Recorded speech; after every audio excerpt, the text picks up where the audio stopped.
जय श्रीराम, जय शिवराय.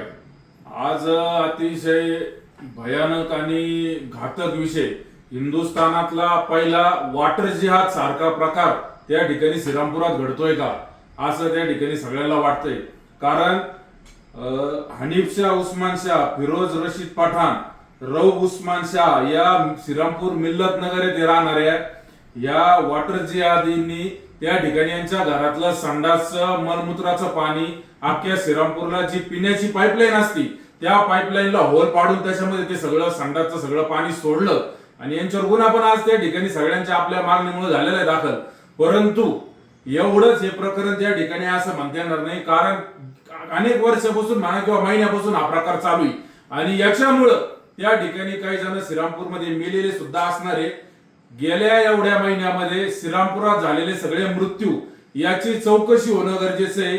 याच्यामध्ये जर असे मृत्यू आढळले का ते दूषित पाण्याच्या मुळे होणाऱ्या आजारांमुळे झालेले, तर त्या ठिकाणी यांच्यावर खुनाचा सुद्धा गुन्हा दाखल होणं, यांना अटक होणं, त्या ठिकाणी कठोरात कठोर शासन यांच्यावर त्या ठिकाणी करणं गरजेचं आहे. तसंच अजून एक मुद्दा याच्यामध्ये येतो का वॉटर जिहादचं षडयंत्र जर याच्या मागे हिंदुस्थानातला पहिल्या वॉटर जिहादचं जर असेल तर त्या ठिकाणी या मंडळींचा कनेक्शन कट्टरपंथी असलेल्या सिमीशी, पीएफआयशी आहे का असं सुद्धा त्या ठिकाणी चौकशी तपास या माध्यमातून होणं गरजेचं आहे.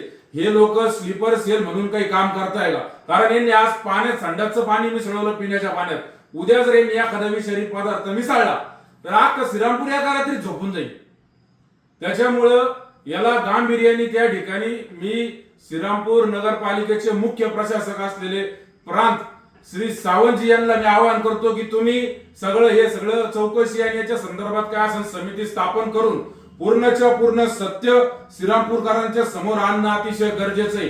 जी पाईपलाईन गोंदवणीपासून त्या तलावापासून श्रीरामपुरात येते या पाईपलाईनची दररोज पेट्रोलिंग त्या ठिकाणी झाली पाहिजे. जसे पोलीस पेट्रोलिंग करतात समाजासाठी तसं या नागरिकांच्या पिण्याच्या पाण्याच्या पाईपलाईनची पेट्रोलिंग झाली पाहिजे. तिथं कोणी खोदकाम कोणी फोडलंय का हे पाहणं आज गरजेचं आहे, कारण लोकांच्या जीवन मरणाचा प्रश्न आहे.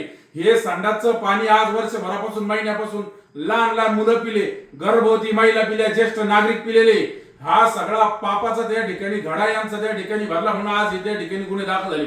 परंतु ही खोलवर चौकशी होणं गरजेचं आहे. आमदार महोदय श्रीरामपूरचे त्या ठिकाणी याच्यावर त्यांनी विरोध केला नाही, बोललेले नाही. कदाचित त्यांचा वोट बँक पॉलिटिक्स असेल, परंतु प्रांत आपले त्या ठिकाणी जबाबदारी आहे सावंतजी का आपण हे सत्य श्रीरामपूरकरांच्या समोर आणावं, नाही तर परिस्थिती अवघड होईल.